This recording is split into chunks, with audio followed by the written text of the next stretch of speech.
Hello dear students. So in today's video we are going to discuss about complex number. So why there is a need to introduce complex number. So in earlier classes we have already studied about the linear equations, quadratic equation. So whenever we get an equation like this, x square plus 1 equals to 0, and whenever we try to solve this equation we get x square equals to minus 1, and we say that there is no solution possible because the square root of any real number, square of any real number should be non-negative. So to get the solution of such type of equation, we have to increase the real number space or real number system to a larger system. So to get the solution of such kind of equation, we introduce the system of complex numbers. So what happen in complex numbers? If we try to solve this equation, we'll get x square equals to minus 1, and this will give x square, x is equals to plus minus under root minus 1.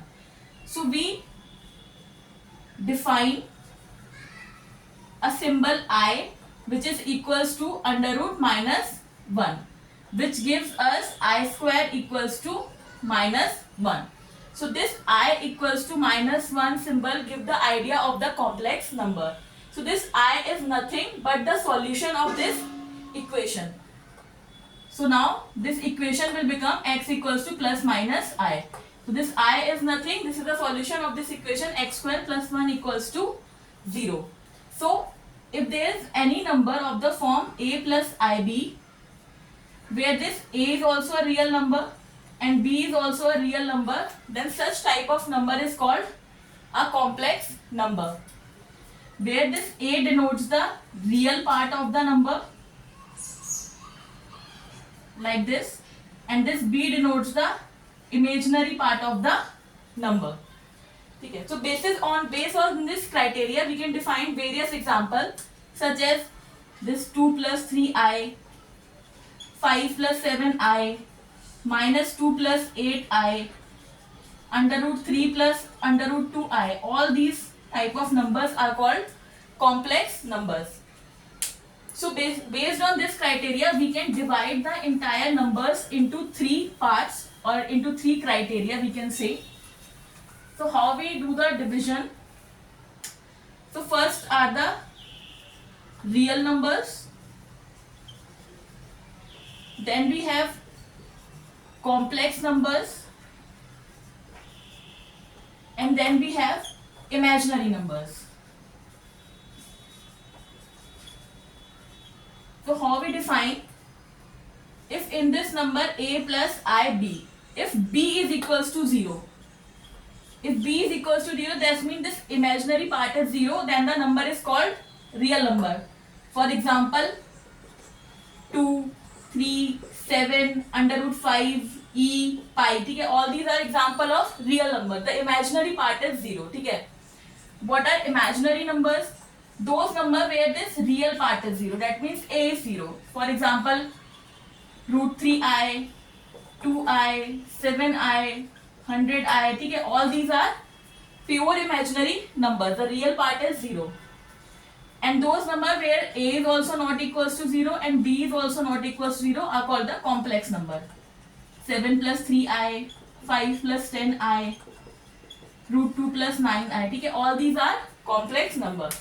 So in short we can say that all the real numbers are also the part of the complex number system. The only difference is that the imaginary part is 0. That means every real number is also a complex number in a way, just the imaginary part is 0.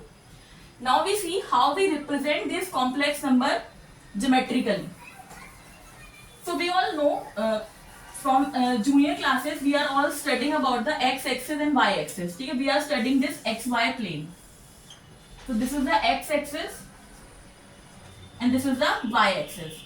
So what we usually do, corresponding to every ordered pair, for example the ordered pair is 1, 2.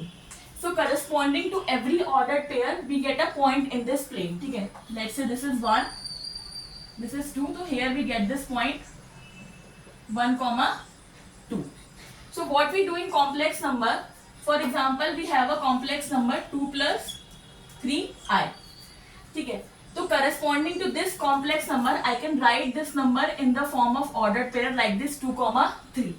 Now if I plot this point on this xy plane, then on x-axis this is 2, this is 3, so we get this point somewhere here 2,3.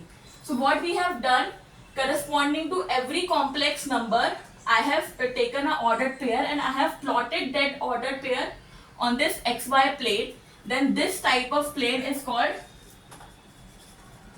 Argand plane, or you can say complex plane.